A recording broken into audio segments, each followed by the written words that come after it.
العالمین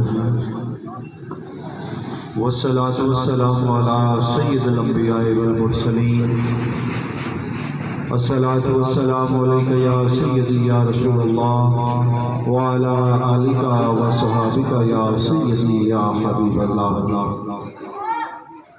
رخ مصطفیٰ ہے وہ آئینہ کہ جس سا دوسرا آئینہ، رخ مصطفیٰ ہے وہ آئینہ کہ جس سا دوسرا آئینہ، نہ کسی کی بزم خیال میں نہ دکان آئینہ ساز میں۔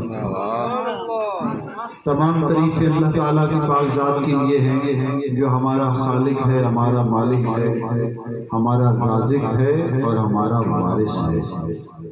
اور لامحدود درود پاک نبی کریم رؤوف الرحیم صلی اللہ علیہ وسلم کی ذات مقدسہ پر کہ جن کی اطاعت اللہ تعالیٰ کی اطاعت ہے۔ اللہ تعالیٰ کا بے پایہ احسان ہے کہ اللہ تعالیٰ نے ہم سب کو روزے کی حالت میں اپنا ذکر کرنے کی توفیق عطا فرمائی۔ حضور صلی اللہ علیہ وسلم نے ارشاد فرمایا اپنے صحابہ کرام سے کہ میرے صحابہ، جب تم جنت کے باغوں میں سے گزرو تو خوب سیر ہو کر چل لیا کرو۔ تو صحابہ کرام نے عرض کی یا رسول اللہ صلی اللہ علیہ وسلم، اس دنیا میں کون سے جنت کے باغ ہیں جن کے بارے میں حکم ہو رہا ہے کہ جب تم جنت کے باغوں میں سے گزرو تو خوب سیر ہو کر چل لیا کرو؟ تو حضور صلی اللہ علیہ وسلم نے ارشاد فرمایا کہ ذکر کے حلقے جنت کے باغ ہوتے ہیں۔ یہ جو حلقہ ذکر سجا ہے یہ جنت کا باغ سج گیا ہے، اور ہماری خوش بختی ہے، سعادت مندی ہے کہ اللہ تعالیٰ نے ہمیں جنت کے باغ میں بیٹھنے کی توفیق عطا فرمائی ہے۔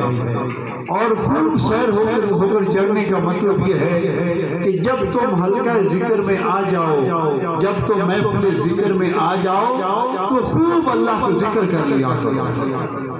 اور یہ افطاری کا اہتمام ہے، لیکن ذکر کی برکت سے یہ افطاری کا اہتمام تو ہے ہی، لیکن یہ جنت کا باغ بن گیا ہے۔ اور ہمارے بخت کی یہ معراج ہے کہ اللہ تعالیٰ نے ہمیں رمضان شریف کے اندر اپنا روزہ رکھ کے اور پھر ذکر کرنے کی توفیق عطا فرمائی۔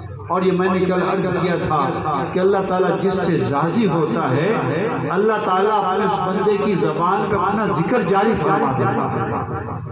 تو دوستو یہ ہر روز ہم سبق یاد کرتے ہیں، اور یہ سبق ہم نے یاد رکھنا ہے کہ ذکر سے ہم نے اپنی زبانوں کو تر کرنا ہے۔ اور دیکھیں تو صحیح کہ اس وقت افطاری کا وقت ہے اور قبولیت کا وقت ہے، اور ہماری زبانیں اللہ کے ذکر سے تر ہیں۔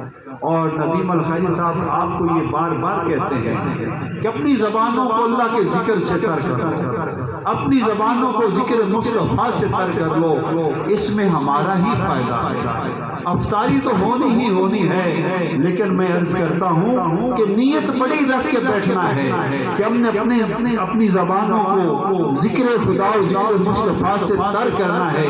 جب نیت اچھی ہوگی تو اجر بھی اس کے مطابق ہی ملے گا، اجر بھی بڑا ملے گا۔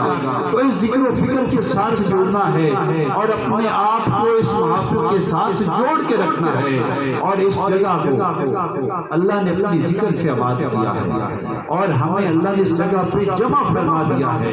تو اللہ تعالیٰ نے ہمارے اوپر کرم کر دیا کہ رمضان شریف کی برکتیں عطا فرما دی، رمضان شریف کی بہاریں عطا فرما دی، اور اس آستانے پہ جمع ہو کر اللہ تعالیٰ نے ہمیں اپنی ذکر کی توفیق عطا فرما دی ہے۔ تو دوستو اس ذکر کے ساتھ جڑ جائیں، اس ذکر کے ساتھ اپنی زبانوں کو تر کر لیں۔ اور یہ جو افطاری کا وقت ہے میں نے کل عرض کیا تھا کہ ہمارے شیخ خواجہ ابوالخیر پیر عبداللہ جان رحمۃ اللہ علیہ وہ ساری زندگی انہوں نے ذکر کو بلند کیا، اور یہ ہمارے مرشد کی صدا رہی، صدائے ابوالخیر اللہ ہو اللہ ہو اللہ ہو اللہ ہو اللہ ہو اللہ ہو اللہ سبھی زبانوں اللہ ہو اللہ ہو اللہ ہو اللہ ہو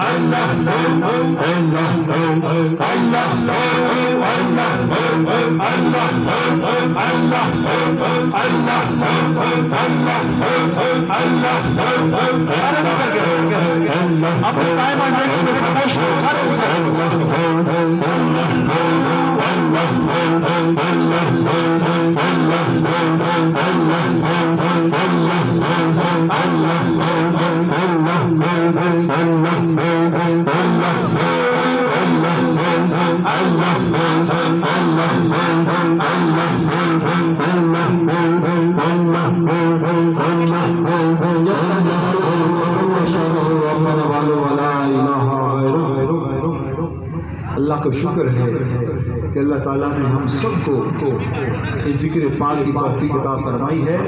دوستو اس سبق کو یاد کر لیں اور اس کو زندگی کا حصہ بنا لیں۔ ذکر سے ہماری زندگی سجے گی، ہماری زندگی کے اندر بہار آئے گی، ہمارے اخلاق اچھے ہوں گے، ہماری عادات اچھی ہوں گی، گناہ جھڑیں گے اور نامہ اعمال کے اندر نیکیاں درج ہوں گی۔